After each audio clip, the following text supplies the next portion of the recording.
মেয়েরা কত বছর বয়সে বালেগ হয় এবং একটি ছেলে কত বছর বয়সে বালেগ হয়? প্রিয় ভাই এবং প্রিয় বোনেরা আমার, মনে রাখবেন, একটি ছেলে অথবা মেয়ে বালেগ হয় এই বিষয়টি খুবই গুরুত্বপূর্ণ।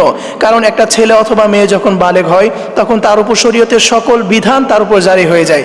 যেমন তার উপর নামাজ ফরজ হয়ে যায়, তার উপর রোজা রাখা ফরজ হয়ে যায়, তার উপর জাকাত দেওয়া, হজ করা, আরও ইত্যাদি শরীয়তের যত বিধান রয়েছে এই প্রত্যেকটি বিধান ওই ব্যক্তির উপর জারি হয়ে যায় যখন কোনো একটা ছেলে অথবা মেয়ে বালেগ হয়। এই জন্য এই বিষয়টি খুবই গুরুত্বপূর্ণ। এবং অনেকেই আছে, অনেকে জানে না যে একটি ছেলে অথবা মেয়ে কত বছর বয়সে বালেগ হয় অথবা এই বালেগ হওয়ার আলামতগুলো কি কি, এটা অনেকে জানে না। প্রিয় ভাইরা, আসুন আমরা এই বিষয়টি জানবো। বালেগ হওয়ার বিষয়টি এই জন্য গুরুত্বপূর্ণ কারণ দেখা যায় যে কোনো একটা নাবালেগ বাচ্চা যদি সে কোনো অন্যায় কোনো কিছু করেও ফেলে, যেমন রাস্তা দিয়ে যাচ্ছিল, হঠাৎ করে কারো একটা গাছের আম পেড়ে সে খেয়ে ফেলেছে, ওই অবস্থায় তার গুনাহটা লেখা হবে না, কারণ তার উপর থেকে কলম উঠিয়ে নেওয়া হয়েছে, নাবালেগ বাচ্চা। কিন্তু যখনই সে বালেগ হয়ে যাবে তখন যদি এই কাজটি করে, কারো গাছের কোনো একটা কিছু সে পেরে খেয়ে ফেলে, তাহলে এটার কারণে তার আমলনামায় গুনাহ লেখা হবে। এই জন্য এই বিষয়টি খুবই গুরুত্বপূর্ণ। এবং হাদিসের ভিতরে আল্লাহ রাসূল সাল্লাল্লাহু আলাইহি ওয়াসাল্লাম বলেছেন, রুফি আল কলামু আনিস সালাসা, তিন ব্যক্তির উপর থেকে কলম উঠিয়ে নেওয়া হয়েছে। এক নম্বর আনিস সবিয়্যি হাত্তা ইয়াহতালিমা, শিশুর উপর থেকে যতক্ষণ পর্যন্ত সে বালেগ হয়।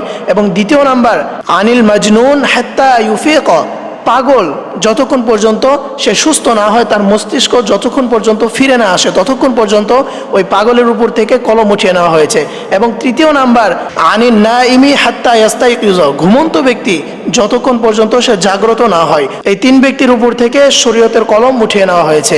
এই জন্য প্রিয় ভাই, প্রিয় বোনেরা আমার, প্রথমত একটি ছেলে বালেগ হয় যখন তার সর্বপ্রথম নাইট মেয়ার হয়, অর্থাৎ আরবিতে যেটাকে বলা হয় আল ইহতিলাম, অর্থাৎ বাংলাতে বলা হয় স্বপ্নদোষ। যখন কোনো একটা ছেলে সর্বপ্রথম তার নাইট মেয়ার হবে, যখন সে ফিল করবে তার স্বপ্নদোষ হয়েছে, ওই মুহূর্ত থেকে শরীয়তের ভাষায় তাকে বালেগ বলা হবে এবং শরীয়তের সকল বিধান তার উপর জারি হয়ে যাবে। এবং দ্বিতীয়ত একটি মেয়ে বালেগ হয় যখন তার সর্বপ্রথম মেনস্ট্রেশনাল পিরিয়ড হয়, অর্থাৎ আমরা প্রত্যেকেই জানি যে প্রত্যেকটা মা বোনদেরই তার মাসিক একটা পিরিয়ড হয়।